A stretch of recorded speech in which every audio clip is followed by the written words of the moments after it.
بسم الله والصلاة والسلام على أشرف الخلق محمد رسول الله صلى الله عليه وسلم. اليوم لمن ما جاتكمش بالتحضيرات هي ديال رمضان. هادو التحضيرات ديال البيت الأخت ديالي اللي تسكن بحاتم سعود فوالا ميسوغات هنا كما راكم تشوفوا.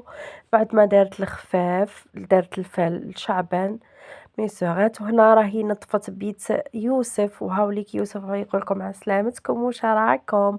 دو بعض الافكار من بيت يوسف حبيبي، ربي يحفظه يطول عمره ان شاء الله، اللي نقول له صحه رمضانك انت حبيبتي اختي الغاليه. شوفوا معايا بعد ما بدلت الديكور ديال وليدها ما شاء الله.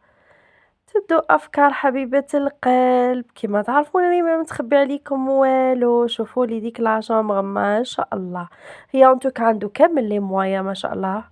وهاي ليك هنا لا شامبر ديالها وسي هنا بعد ما غيرت الديكور وسي شونجت كلشي هنايا لي دغا لي صوندولي لي غيدو كل حاجه كما راكم تشوفوا. تدو افكار كيفاش تزينوا لا شامبر كيفاش.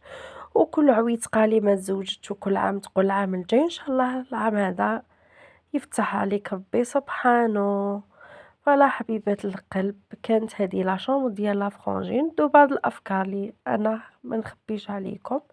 هاي ليك شوفوا معايا ديك زينة رمضان الله يبارك، وحتى اللبسة ديالها راني صورتها لكم. شوفوا معايا واش راهي رايحة تلبسكم بخومي جور ان شاء الله باذن الله الرحمن الرحيم.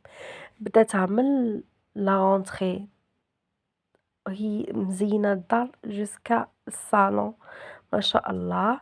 ربي يفرحها وان شاء الله تصومي بالصحة والهنا حبيبتي. دو بعض الافكار كذلك هم اللي يسكنوا في ابارتمون. شوفوا معايا ميسوغات كيفاش هي غاسله، شوفوا كيفاش الله يبارك. ودارت الفالوسي دارت المسفوف البونفور كما يقولوا له ناس الصحراء ما شاء الله بالبن. هاي ليك لي فخوي سلطه دو فخوي. شهيتكم في الجنة حبيبات القلب. ما تنساونيش بجاب ابوني وكومونتير شباب. تهلاو لي في روحتكم، نحبكم، سلام.